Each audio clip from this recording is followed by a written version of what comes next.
Bienvenue dans ce nouvel épisode d'Un jour un éveil, le podcast où on vous parle de spiritualité de manière décomplexée. Aujourd'hui, je vous retrouve pour un épisode où nous accueillons Sandra. Sandra, elle est praticienne en hypnose transpersonnelle et elle fait également de la numérologie sacrée. Nous allons vous expliquer tout ça. Mais avant tout, bonjour Sandra et bienvenue. Bonjour Tiffaine et merci pour ton invitation. Merci beaucoup d'avoir répondu présente.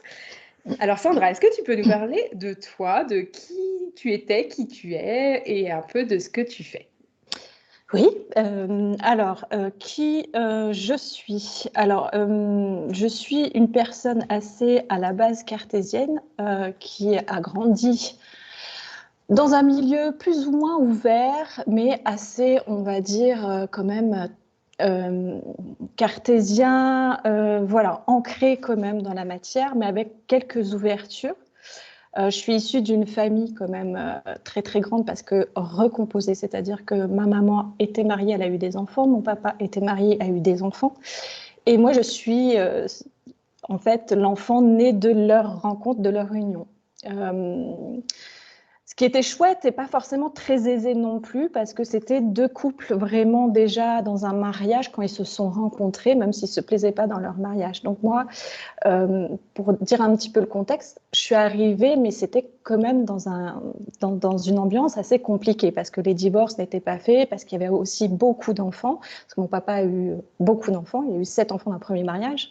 Donc du coup, ma mère en avait 2. Donc moi, j'arrive là un petit peu comme une fleur, on va dire ça comme ça, mais dans une ambiance quand même un petit peu complexe parce que les divorces n'étaient pas faits. Donc, énergétiquement, j'arrive quand même dans un climat qui peut être conflictuel et des personnes qui sont axées aussi dans leurs problématiques, dans comment gérer. Et mes parents étaient des êtres vraiment qui n'ont pas eu des parcours forcément très, très aisés, très, très faciles. Donc moi, je suis arrivée là et assez aussi loin que je m'en souvienne, en fait, je me suis toujours sentie un petit peu à part, mais aussi à part dans le sens où j'avais cette sensation de venir apporter quelque chose comme si, alors, je mets des parenthèses, bien sûr, comme si j'étais là pour une mission bien particulière, pour faire quelque chose de particulier. Et dans cette ambiance familiale, j'ai vite été prise dans ça, toutes ces énergies qui pouvaient être parfois très compliquées et tout ça. Je me sentais comme investie, en fait. Donc, investie d'une mission ou d'une aide, qu'il fallait que j'aide, j'avais quelque chose, un rôle particulier à faire. Et comme j'étais dans ces énergies-là, bon, je me suis vraiment concentrée là-dessus. Donc voilà, donc happé quand même, un petit peu même dans l'enfance, dans des problématiques d'adultes, dans des problématiques assez difficiles aussi parfois. Donc voilà, mais j'ai toujours été plus mûre que mon âge et j'ai toujours senti cette maturité en moi, voilà, ce qui me mettait encore plus différente vis-à-vis des personnes de mon âge. Mais j'avais cette envie que tout se passe au mieux, de rassembler, d'être là, de quelque part, de consoler tout ça. Donc, on va dire que je me suis quand même mise de côté assez vite. C'est-à-dire que je me suis plus préoccupée des autres et de l'ambiance générale. Donc, j'ai grandi dans tout ça et donc dans quand même pas mal de problématiques parce qu'il y a eu des pertes autour de moi assez vite. Donc, vraiment énergétiquement, pour globaliser, c'était pas toujours évident quand même. Et donc, voilà. Et je comprends aujourd'hui que j'étais hypersensible et que j'ai dû accumuler et prendre beaucoup d'émotions qui ne m'appartenaient pas forcément. Donc, voilà. Mais j'ai toujours su un peu plus ou moins rebondir et switcher un peu, mais quand même une ambiance un peu lourde. Donc voilà, mais très, très, très, très chouette parce que beaucoup de gens, beaucoup de différences.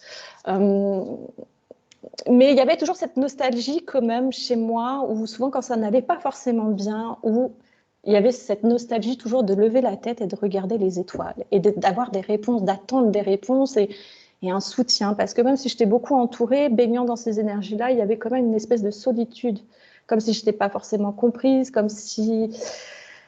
Voilà, c'est difficilement palpable avec des mots, mais voilà, il y avait des choses. Donc j'ai grandi un petit peu dans cette ambiance-là, en fait, où il y a eu toujours des problématiques à régler, des ambiances parfois très chouettes, mais aussi très à l'opposé. J'ai perdu un frère et une sœur quand même. Ma sœur, je ne l'ai pas connue, mais ça baignait déjà dans la famille où c'était quand même lourd. J'ai perdu un frère dramatiquement, où là, ça a chamboulé vraiment énormément toute la famille et ça a été compliqué. Mais voilà, pour expliquer un petit peu, c'est que j'ai baigné dans des énergies quand même pas forcément faciles. Et puis tout ce qui va avec la famille recomposée. Oui, tout à fait. Les Voilà. Et les blessures de chacun, les blessures déjà de mes propres parents, mais aussi des enfants, le fait de leur choix de se séparer de leur premier conjoint. Enfin, voilà. Donc voilà, mais j'ai toujours réussi à avancer plus ou moins, mais toujours en me sentant quand même vraiment très différente. Investie de cette mission d'essayer d'adoucir les événements, tout ça, et mais de pas toujours être comprise ou d'être un petit peu en marge, en fait. Et en tant que jeune adulte, alors ça t'a amené où et sur quel chemin? Et ben du coup, en tant que jeune adulte, ayant baigné dans tout ça, ça m'a quand même confrontée, j'ai envie de te dire, à des énergies de responsabilité.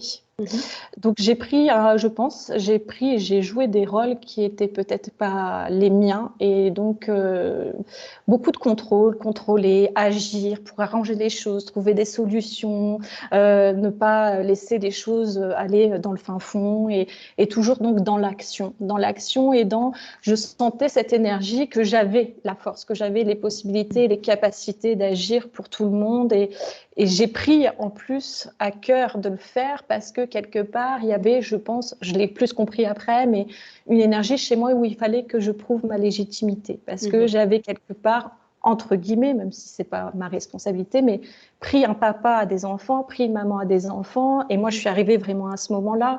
Et même si je pense que c'était vraiment dans le sensoriel, j'ai jamais senti trop d'amertume vis-à-vis de mes demi-frères et mes demi-sœurs, mais il y avait toujours cette sensation, il fallait que je sois parfaite. Il fallait que j'arrive à prouver que je méritais quelque part ma place, en fait, au sein de cette fratrie.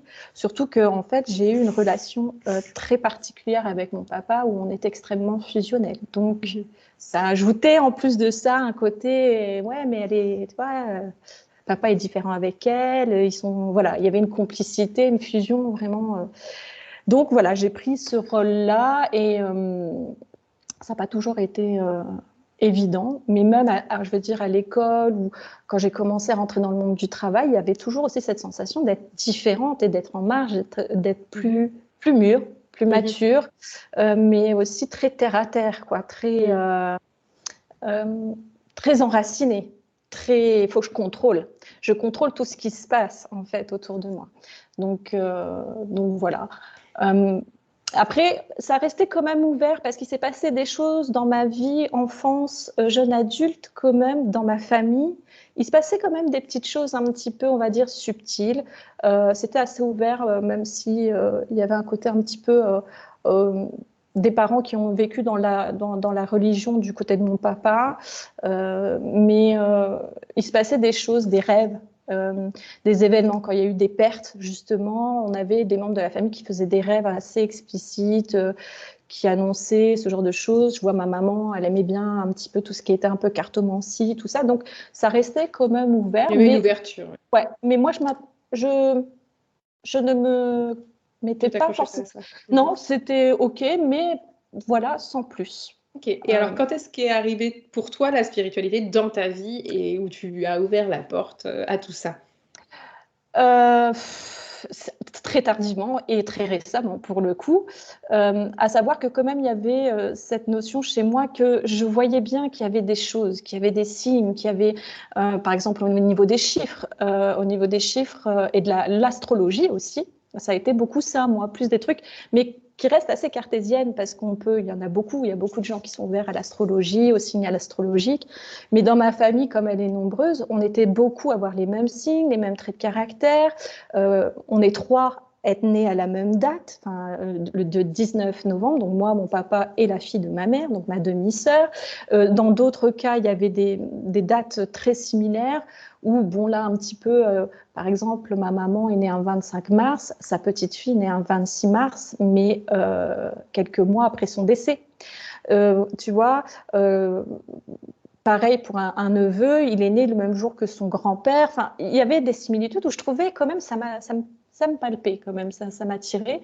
Mais je restais dans le côté vraiment très, très cartésien, même s'il y a toujours eu quand même ça rôdait, mais je me suis pas attachée. J'étais plus en prise avec toutes les énergies un petit peu de difficulté qu'il fallait gérer, qu'il fallait trouver des solutions. Donc j'étais vraiment plus, mais toujours avec cette petite étincelle qui me disait que il y avait d'autres choses en fait.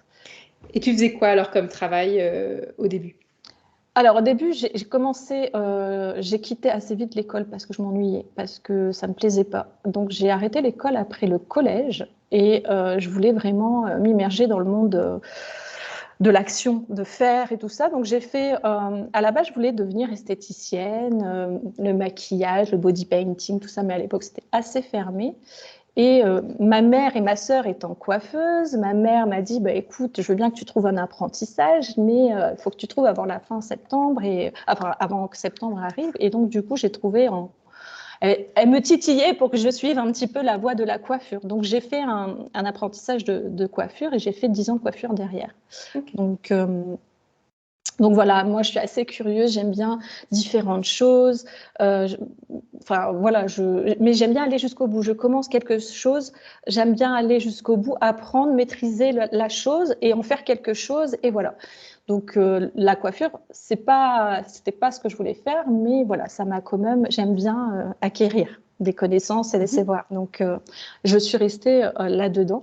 Et puis tu as le contact humain aussi, et puis le C'est côté ça. être en contrôle, avoir voilà, il y a beaucoup beaucoup de choses dans le métier de coiffeur. Ouais, tout à fait. Le fait d'être en relationnel, d'écouter, de partager, d'échanger, et puis vraiment être dans l'action, quoi, dans le contact et dans l'action, faire aussi, faire les choses, créer des choses en fait, les voir se réaliser dans la matière, c'était ça un petit peu la clé chez moi.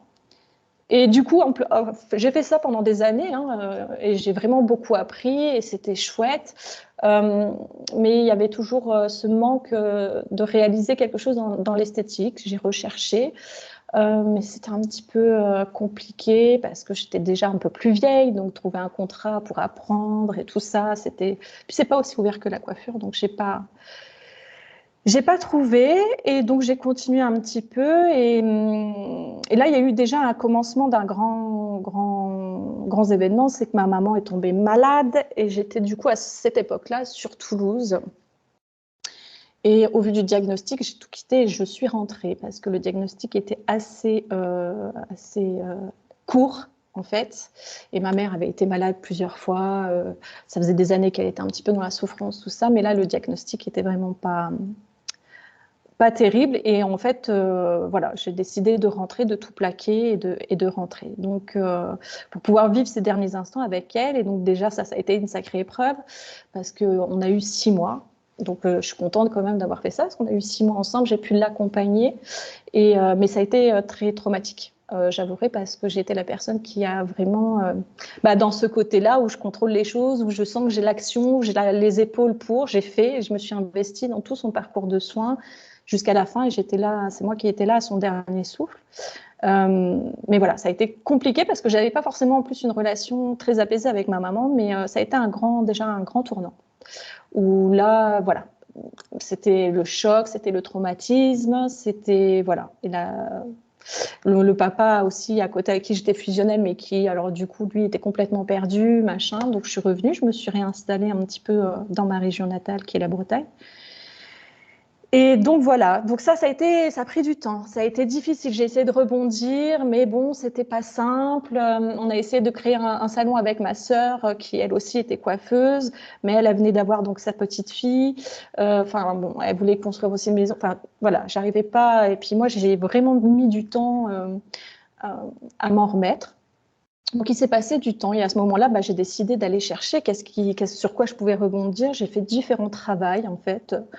toujours aussi curieuse, différents travails pour trouver une nouvelle voie.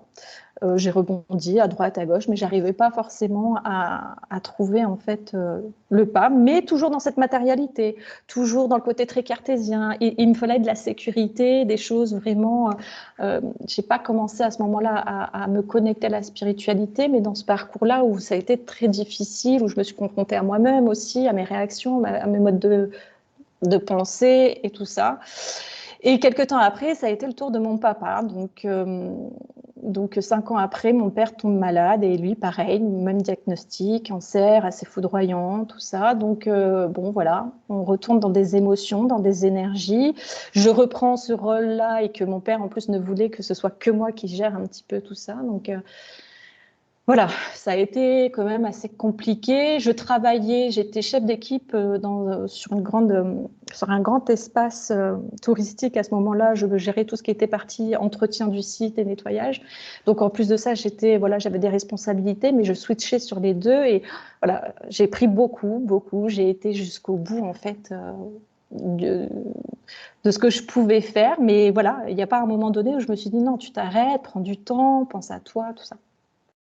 Et quand mon père nous a quittés, en fait, quelques mois après, voilà, là, ça a été, il fallait que je m'arrête. Enfin, il fallait que ça s'arrête. Il fallait, voilà, je pouvais plus. Je crois que j'avais pris toutes mes forces et mes ressources, que ce soit au niveau familial, au niveau de la perte, des décès, au niveau du travail, enfin, tout. Voilà, je dis non, là, je peux plus. J'ai plus de force.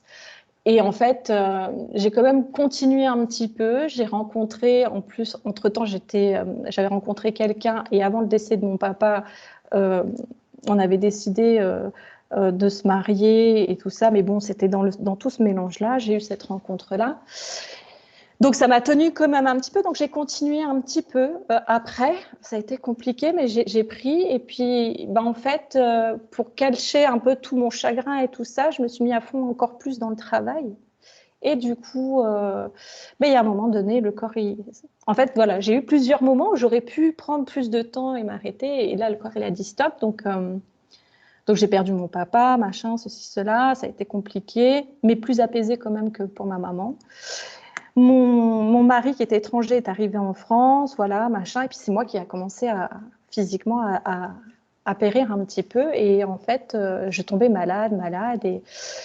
Mais bon, voilà, toujours dans le côté cartésien, il faut travailler, il faut ramener de l'argent, machin, ceci, cela, jusqu'au moment où on me diagnostique à moi-même un cancer. Et voilà. Donc là, ça a été le début, on va dire, de l'éveil, parce que je n'ai pas eu le choix que de m'arrêter et de me poser et de voir la réalité des événements qui avaient pu se passer, des blessures et des traumatismes que ça avait généré, mais aussi moi, que j'avais donné le maximum en m'oubliant constamment. Donc là, ça a été le début de l'éveil parce que je n'avais pas eu d'autre choix que de m'arrêter et de voir un petit peu quelle avait été ma vie et quelle était ma vie et qu'est-ce que je voulais voir se réaliser selon le parcours. Donc, il y a eu la maladie, il y a eu tout le processus où j'ai pris sur moi, j'ai eu très très peur bien sûr, parce que je ne voulais pas quitter ce monde. Mais voilà, il y a eu tout un cheminement de fait. Et tout en étant en plus jeune mariée, tout ça, ça a été très compliqué, tout ça à gérer. Finalement, au cours de mon processus de maladie, j'ai compris qu'on n'avait pas fait forcément le bon choix. Donc voilà, ça a été assez compliqué. Mais après, quand j'ai repris un peu du poil de la bête au niveau du parcours de santé, clairement, il y a des choses, des synchronicités, mais des compréhensions parce que tu prends le recul vraiment sur toi et tu te dis, ça a été ça ta vie, c'est ça actuellement ta vie, ça te plaît, ça te plaît pas? Parce que là, tu as une deuxième chance potentiellement. Et donc voilà, donc il y a plein de questionnements et tout ça. Et il y a des décisions qui s'imposent, donc les décisions ont été prises, ça s'est fait plus ou moins correctement, donc je me suis séparée et j'ai pris, là c'est du temps pour moi. Là de toute façon, tu n'as plus personne à qui tu dois t'occuper à part toi-même. Donc voilà, ça a commencé comme ça, par du développement personnel, par aller voir les blessures, les comprendre, voilà, donc ça a commencé un petit peu par ça, les 5 blessures de l'âme de Lise Bourbeau, où là aussi ça m'a fait beaucoup de bien, je me rappelle, je me vois, je suis dans un parc, je lis ça et je me fais « Waouh, mais je suis pas folle en fait !» C'est que, en fait, comment je fonctionne, c'est pas que ça, en fait, c'est pas que moi qui ai un problème, c'est que c'est des blessures qui m'ont mis dans des cases de sécurité où l'ego a fait a filtré des événements pour que je les voie d'une autre façon. Donc voilà, ça a commencé par les 5 blessures de l'âme et à comprendre un petit peu mieux comment je fonctionnais et pourquoi je fonctionnais comme ça, pourquoi j'utilisais ces masques et ces filtres en fait pour me sécuriser. Donc l'éveil a commencé en 2017 pour moi finalement. Et une fois que l'éveil a commencé, j'imagine que ça s'est enchaîné très vite pour toi et que les choses sont arrivées de manière très très rapide. Quelles ont été les étapes aussi? Est-ce qu'il y a eu un moment en particulier? Enfin voilà, donc là on a vu il y a ton cancer, enfin, ta maladie et puis toutes ces étapes qui t'ont amené à ton éveil. Mais dans les premiers moments de ton éveil, qu'est-ce qui pour toi maintenant est symbolique, on va dire? Tu vois, qu'est-ce qui revient? En fait, ça a été vraiment ça, c'est de travailler sur moi en fait et sur les blessures. Donc voilà, il y avait aussi, je voyais une psychologue pour remettre un petit peu tout ça en place parce que ça faisait quand même beaucoup en peu de temps, beaucoup de traumatisme en peu de temps, mettre du sens. Mais c'était surtout que je comprenais de plus en plus comment je fonctionnais, qui n'était pas forcément juste. Je vois même dans ma relation, dans mon mariage, tout ça où voilà, et vraiment les 5 blessures de l'âme de Lise Bourbeau m'ont vraiment aidé à comprendre. Et donc du coup de là, oui, effectivement, il y a plein de synchronicités où tu vas chercher de plus en plus pourquoi tu fonctionnes comme ça. Et en parallèle aussi, tous les gens qui me disaient mais tu te prends trop la tête, tu cherches trop à comprendre tout et ceci et cela et patati et patata.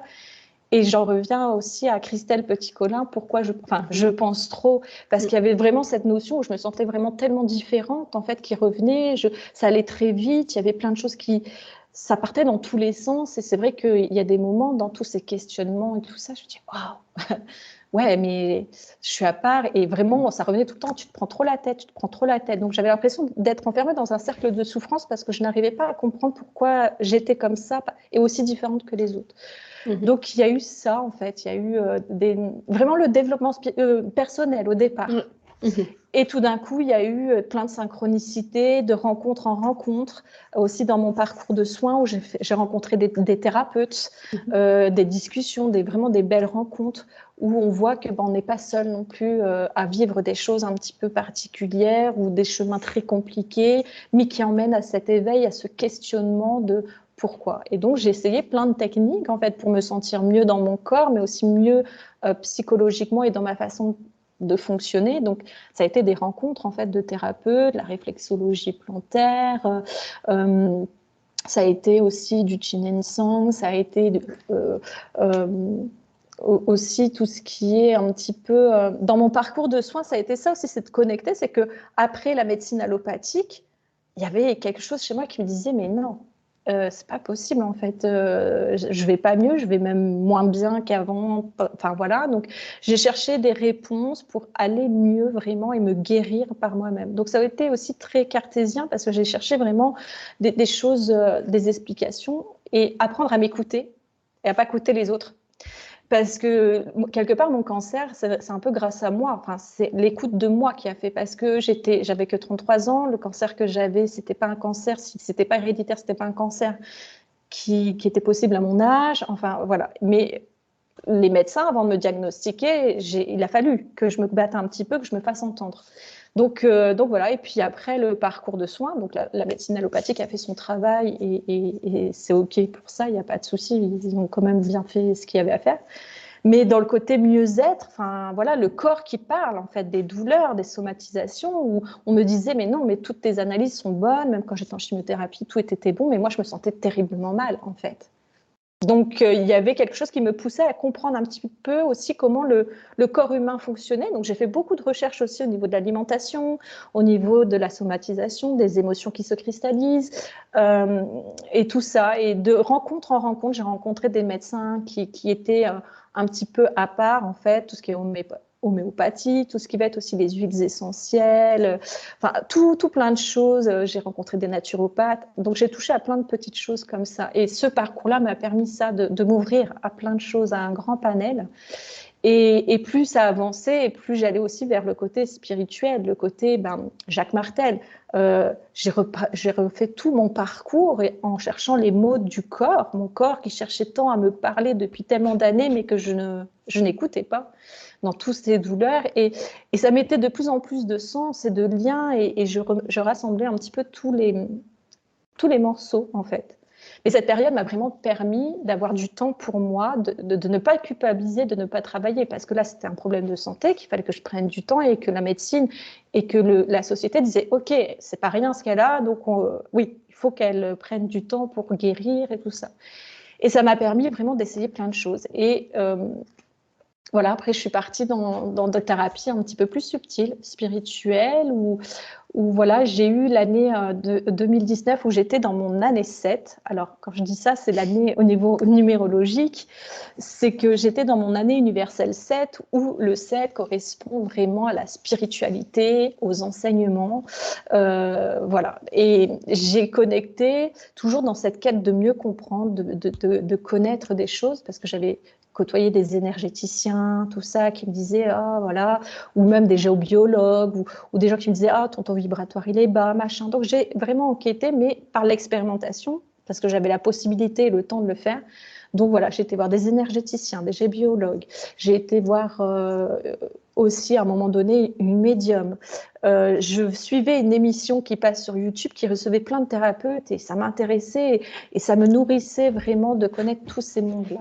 Est-ce que tu te souviens du nom de l'émission? Qu'on puisse Oui. le... C'est quoi? Alors, c'est la chaîne YouTube de On ne vous demande pas d'y croire, Ouais. de Philippe Ferrer. Et je suis tombée sur ça et j'ai trouvé génial. Ça réveillait quelque chose chez moi qui me plaisait, cet intérêt, cette découverte, tous ces gens qui avaient aussi des capacités, tout ça, et puis le potentiel d'aller mieux, en fait, cette quête d'aller mieux et le panel qui s'ouvrait, en fait. Et donc, je suivais toutes ces émissions, mais alors, c'était vraiment mon rendez-vous. Je ne vivais plus que pour ça, mais voilà, je me nourrissais énormément. Et j'ai fait des séances avec différentes personnes qui la présentaient, dont une médium, la numérologie aussi. Je fais, ah ouais, et tout, machin, c'est trop bien, ça me parle, parce que la numérologie revenait de temps en temps, mais j'arrivais pas forcément, enfin, j'avais pas envie d'y aller plus que ça. Et j'avais pris rendez-vous avec la numérologue, mais il y avait un temps d'attente pas possible. Et puis, voilà, bon, j'ai dit, bon, je sais pas ce que je vais faire, je vais attendre encore un petit peu parce que son calendrier était fermé. Je dis, bon. Donc, j'ai continué à regarder ces émissions. J'ai vu d'autres thérapeutes. Il y a des gens vraiment qui m'appelaient plus, jusqu'au moment où où je vois Séverine Barbier, qui présente l'hypnose transpersonnelle. Et déjà, elle m'a attirée fortement. Je l'ai trouvée tellement rayonnante, tellement sereine, tellement posée et tellement, voilà, elle m'appelait vraiment beaucoup. Et en fait, j'ai trouvé très intéressant parce que, au vu de ce qu'elle présentait, ça rassemblait quand même. Pour moi, c'est une thérapie brève où ça rassemblait beaucoup de choses que moi j'avais pu faire. Et je me disais, ouais, chaque praticien t'amène quelque chose, mais voilà, il faut avoir du temps et il faut avoir de l'argent aussi. Il ne faut pas se mentir, ça a quand même un budget. Et je dis, voilà, l'univers est bien fait, on t'emmène quand même sur ton chemin à rencontrer les bonnes personnes, mais tout le monde n'a pas la possibilité, n'a pas le temps et ni l'argent. Et elle, en fait, dans cette technique, c'était bon, ok, l'hypnose, je ne connaissais pas plus que ça, mais ça te permettait d'avoir vraiment le lien, parce que j'écoutais ces séances, c'était magique, quoi. Et je trouvais ça, que ça rassemblait vraiment beaucoup de choses. Il y a une possibilité d'avoir des compréhensions, des soins, des déparasitages, de connecter avec des défunts, des guides. Enfin, je dis, mais en fait, en une séance, ok, ça dure un certain temps et ça a un coût, mais si on fait le parallèle avec tous les gens qu'on peut aller voir point par point, je dis, bah non, en fait, ça vaut carrément le coup parce que en une séance, on peut faire un bond de compréhension, de guérison, de mieux-être énorme. Et par rapport à ce que moi j'avais vécu, je dis, waouh, c'est génial. Et donc, du coup, j'ai suivi beaucoup ces séances et j'ai pris rendez-vous pour avoir une séance parce que moi, je cherchais à comprendre aussi beaucoup de choses parce qu'il se passait beaucoup de choses et que voilà, c'était compliqué pour moi d'aller mieux, de me sentir, de retrouver de la vitalité, parce que moi, c'était quand même assez fluctuant, c'est-à-dire qu'il y avait des moments où ça allait mieux, hop, je replongeais, ça allait mieux, je replongeais. Il y avait toujours voilà. Mais c'est parce qu'il y avait beaucoup de choses à aller voir et beaucoup de compréhension à voir et voilà, chacun son parcours. Mon parcours est assez particulier, on va dire. Et donc, voilà. Et donc, j'ai fait ma séance, mais pareil, hein, beaucoup de temps d'attente. Donc, j'ai continué mon chemin. J'ai dû prendre mon rendez-vous au mois de mai. Je l'ai eu en décembre, et ça, c'était en 2020. Donc, j'ai dû, voilà, j'ai connecté à ça. Et, euh, et puis, bon, les confinements ont fait aussi que ça m'a permis d'engranger plein de choses, de voir plein de choses, lumineuses également. Où, voilà, j'ai pioché. Il y avait des trucs j'étais là, waouh, c'est un petit peu beaucoup, là, les dragons, les fées, les machins. Je fais, ouais, enfin, je veux bien, mais bon, il y avait des trucs, j'étais là, ouais, non, là, je suis pas prête. Là, ça va pas être. Autant les défunts, le côté tout est énergie, les émotions, les mondes autres, le côté qu'il existe d'autres formes de vie ailleurs, ok, mais des trucs dans la matière qu'on peut côtoyer, qu'on ne voit pas forcément. Enfin, il y avait des choses, voilà. J'ai vraiment engrangé beaucoup d'informations très, très vite. Donc voilà, mais c'est vrai que c'était assez sympa. Donc j'ai pris cette séance. Alors moi, il faut savoir que je suis quand même très très cartésienne et très dans le mental et très analytique. Donc ça n'a pas forcément été évident pour moi cette séance-là parce que bah, j'avais pas forcément de visualisation, j'avais pas. Mais par contre les ressentis. Et il y a quand même des choses qui passaient, même si je ne voyais rien. Je me dis mais ça je peux pas l'inventer quoi. Donc voilà, une séance que j'ai expérimentée et j'ai trouvé ça quand même très très sympa et voilà. Et puis après, bah, ça tombait au même moment où elle proposait sa formation et il y a eu un peu de questionnement parce qu'il y avait quand même des petites peurs. Il me restait quelques économies. Je dis mais est-ce que j'investis là-dedans? Mais qu'est-ce que je vais en faire? Est-ce que je vais le faire? Est-ce que ceci? Et puis je me suis dit, mais crotte, zut, voilà. Et juste, je me pose ces questions et elle m'envoie un mail où voilà, elle développe sa formation. Je dis non, mais s'il faut que je le fasse, en fait, c'est trop complet, ça me parle trop, ça peut aider tellement de gens et voilà. Donc j'ai fait cette formation en 2021 et ça a été vraiment chouette parce que voilà, on fait de belles rencontres. Il y a plein de choses qui se passent, il y a des reconnexions et voilà. Et je suis carrément OK avec ça maintenant parce que je me suis lancée début janvier 2022 dans l'entreprise. Enfin, j'ai créé mon entreprise et je propose l'hypnose transpersonnelle. Donc voilà, et en parallèle, j'avais aussi fait cette petite formation en numérologie parce que je n'arrivais pas, le côté impatiente. Il y avait trop d'attentes. Je dis, mais non, mais moi, je veux aller chercher, je veux avoir des réponses, je veux mieux comprendre. Et voilà. Et donc, du coup, j'ai rencontré une thérapeute qui était énergéticienne qui m'avait fait un petit peu mon thème numérologique. Elle m'a dit, mais écoute, va voir, elle propose des formations, ça peut t'intéresser, machin. Et je vois et je dis, ah si, mais il faut que je la fasse. Et donc, je me suis formée à la numérologie sacrée qui est très en lien avec la numérologie de base, hein, c'est mélangé, mais il y a aussi la reliance avec le côté subtil, parce qu'on parle dans cette numérologie aussi de ce qu'on est en tant qu'âme, en fait, parce qu'on est multidimensionnel, on est ici incarné, mais on est aussi une énergie qui fait plein d'autres choses dans l'univers, voilà. Et c'était vraiment une quête pour moi déjà prioritairement de comprendre, parce qu'il y avait quand même des choses, je me disais, mais pourquoi il s'est passé ça? Pourquoi je ressens ça? Pourquoi je fonctionne comme ci, comme ça? Et en faisant ma numérologie, ça m'a mis vraiment le côté de toujours tout comprendre, de toujours tout savoir. Je dis, bah oui, il y a quelque chose dans ma numérologie qui venait en plus appuyer parce qu'il me dit, mais oui, mais tu vibres ça, tu as ces chiffres-là, ça veut dire quoi? Bah, ça veut dire que tu as la soif de la connaissance, de comprendre. Et ça met quelque chose qui vient apaiser, de dire, bon, ok, ce n'est pas que mon mental, ce n'est pas que moi, c'est pas moi qui suis folle ou bizarre, c'est que tu es ça, en fait, sur les mondes, sur d'autres plans, tu es ça et tu as besoin de ça et ça fait partie, entre guillemets, d'une mission que tu as décidé de venir faire. Donc tout s'est un petit peu bien complété à ce niveau-là, quoi. Alors je crois que je me suis un petit peu Et mélangée et parfait, perdue non, dedans. tu vois, c'est parfait, tu es venu là où on voulait en venir, de ce que tu fais maintenant et de ce que tu proposes comme service, puisque vu donc, toute ton expérimentation, parce que là, c'est même pas, on parle même pas de formation, parce que ça, tu les as, mais c'est aussi tout ton vécu et tout ce que tu as pu expérimenter et que tu apportes aux personnes maintenant que tu accompagnes. Donc, on peut retrouver tes séances. Est-ce que tu as un site internet ou quelque chose sur lequel les gens peuvent te retrouver? Oui, alors j'ai un site internet où je présente donc du coup l'hypnose transpersonnelle et Oui. la numérologie sacrée. Donc c'est Sandra-Ben, B-E-N-Bougema, bougema.com. Ouais, ça, de toute façon, je le remettrai. Tout à Voilà, fait. j'ai ma page professionnelle Facebook où c'est Oui, Sandra Hypnose Transpersonnelle et un petit compte Instagram également à mon nom, ok. Sandra-Ben-Bougema. Ok. Donc ça, Voilà. c'est tous les endroits où on peut te retrouver. Ouais, Et donc les séances, bah, soit c'est de la numérologie, soit de l'hypnose transpersonnelle. Aussi, c'est ce qu'on disait toutes les deux la dernière fois, qu'au final, c'est très intéressant de faire les deux, dans le sens où avec la numérologie, on va venir découvrir qui on est, des choses, etc. Puis qu'on va pouvoir venir en fait travailler en hypnose transpersonnelle. Et puis du coup, tu fais les séances à distance, sur place, comment ça se passe pour les c'est personnes? ça.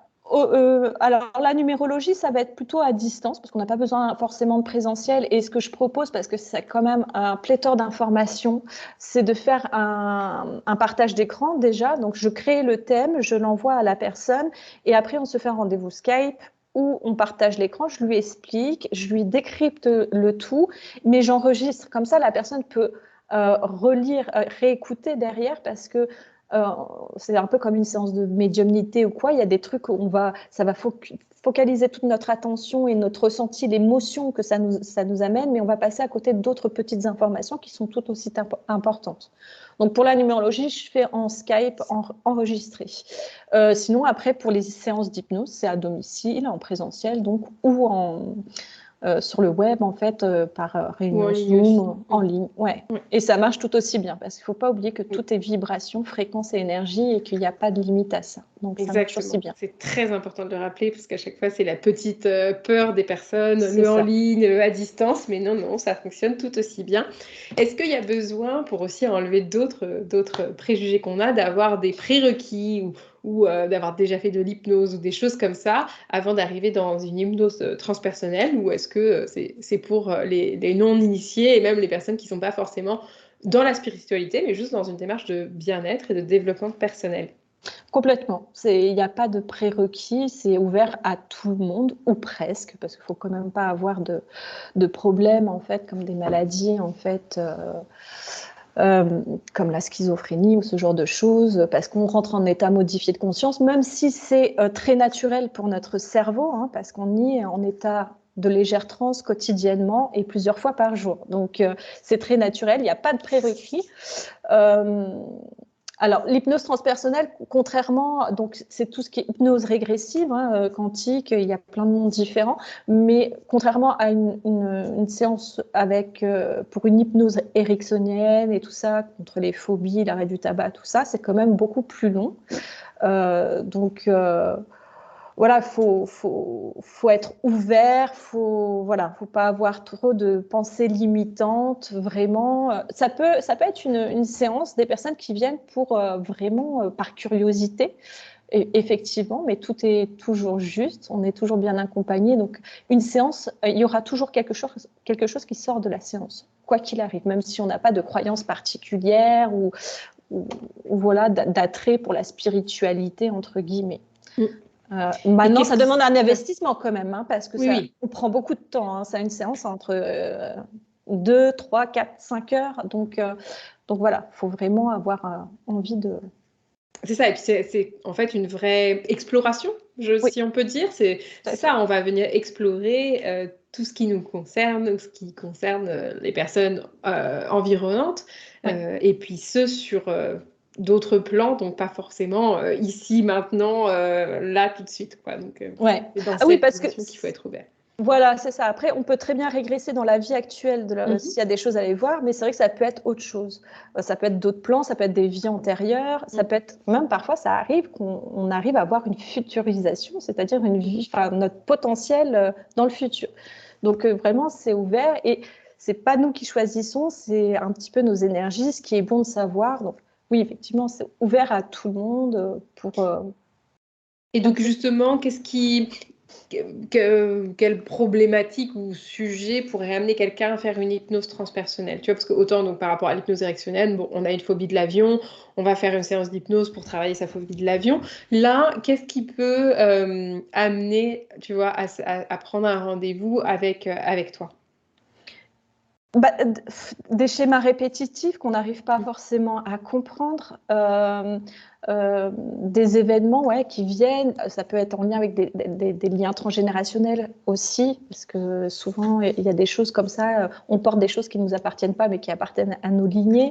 C'est des traumas, des phobies, des choses qu'on n'arrive pas à comprendre ou parfois qu'on a occultées mais qui viennent nous bloquer, qu'on sent qu'on a des relations répétitives qui ont des tendances un peu toxiques, ou on change de travail, mais à chaque fois qu'on change de travail, il se passe toujours le même genre d'événement, où on a une peur, effectivement aussi, une phobie qu'on n'arrive pas à s'expliquer, mais qu'on va trouver en fait la réponse dans une vie antérieure, c'est-à-dire que c'est une mémoire que l'âme a cristallisée dans les corps énergétiques, et que de vie en vie, tant qu'on n'a pas été revoir et éclairci le point, ça va revenir. Donc, ça peut être toutes ces choses-là en fait, le fait de ne pas se sentir bien aussi ou ressentir des choses qu'on n'arrive pas à s'expliquer, c'est vraiment une quête de soi-même, vraiment. Tout à fait. Ouais. Merci beaucoup Sandra pour tout ce partage très profond et de t'être livrée à nous, de t'être vraiment de prêter au jeu, de parler de toi et de ton éveil avec beaucoup de bienveillance et aussi envers les personnes qui sont dans ce processus parce que il faut savoir que chacun a son chemin, chacun prend le temps qu'il lui faut et doit vivre ce qu'il a à vivre. Donc, c'est important de le rappeler. On a vraiment son propre parcours. Oui, tout à fait.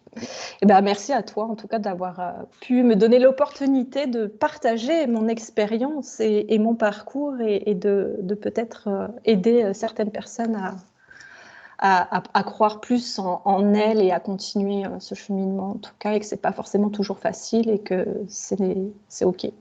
Oui, et je suis sûre que ça résonnera chez beaucoup de personnes qui écouteront ton épisode. Merci beaucoup et Merci. à très vite. À très vite, merci.